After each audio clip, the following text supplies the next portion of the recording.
Hello, everyone, and welcome to Daily God Gems with Lisa Renee. Amalek was a nation at war against God and Israel, with confrontations beginning with Moses while he was leading the Israelites through the wilderness to the Promised Land.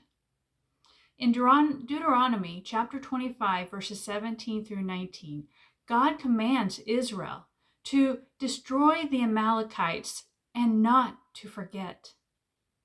However, they did not heed his command, and the Amalekites continued to be a thorn in their side. In the book of Esther, we see a descendant of Amalek, once again come against the Jewish people. His name was Haman, who was the most powerful official in service to the King of Persia. He plotted to destroy the Jewish people. However, Queen Esther and her uncle Mordecai courageously stood their ground through faith. Together, they sought God's help and foiled Haman's evil plan. The same anti-God and anti-Israel spirit of the Amalekites continues to exist today. Just as Queen Esther exposed the darkness seeking to annihilate the Jewish people, we are called to expose and destroy the darkness with our light by the power of the Holy Spirit. We read in Ephesians chapter 5, verses 11 through 13, "Have nothing to do with the fruitless deeds of darkness, but rather expose them. Everything exposed by the light becomes visible, and everything that is illuminated becomes a light." Darkness always wars against the light, but we know that it can never extinguish the light, as we read in John chapter 1, verse 5. Jesus Christ has already gone before us and has defeated the darkness by his victory on the cross. And he has equipped us to successfully overcome darkness through the light he gave us, just as Apostle Paul teaches us in 2 Corinthians chapter 4, verses 6 through 9.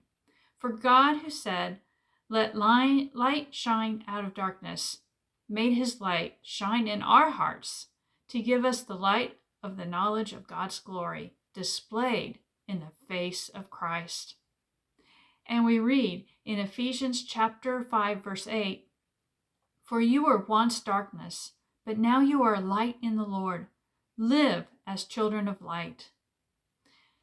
We extinguish darkness by living as children of light, the light of Christ. As such, we need to be awake and be aware of the darkness that continuously attempts to permeate this world. We read in 1 Thessalonians chapter 5, verses 5 through 8, "You are all children of the light and children of the day. We do not belong to the night or to the darkness. So then, let us not be like others who are asleep, but let us be awake and sober. Since we belong to the day, let us be sober, putting on faith and love as a breastplate, and the hope of salvation as a helmet." We are called to be warriors against the dark spiritual forces. Therefore, we must be dressed as warriors with armor of God. We must be alert so that we are not caught off guard, easily tricked or coerced. We must root it out of our life through the power of the Holy Spirit. We must courageously stand our ground and expose the darkness. We must stand for God and for Israel. We must expose and thwart the spirit of Amalek in this world. Jesus has already given us the authority and the calling as children of light.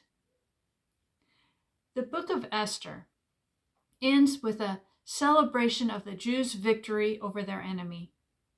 We read in chapter 9 that Mordecai instituted the 14th day of the Hebrew month Adar as a day of joy and feasting, a day of giving presents of food to each other and gifts to the poor. This day is called Purim. Esther chapter 9, verse 27 tells us that the Jews took it on themselves to establish this day, and that they and their descendants and all who joined them should continue to observe this day annually throughout all generations to come. As Purim approaches this upcoming week, let us join the Jewish people in their celebration of overcoming evil, as we also celebrate the power and authority Jesus has given us to overcome evil and to be forever victorious in his name. Everyone have a wonderful day, and may God's love and peace be with you.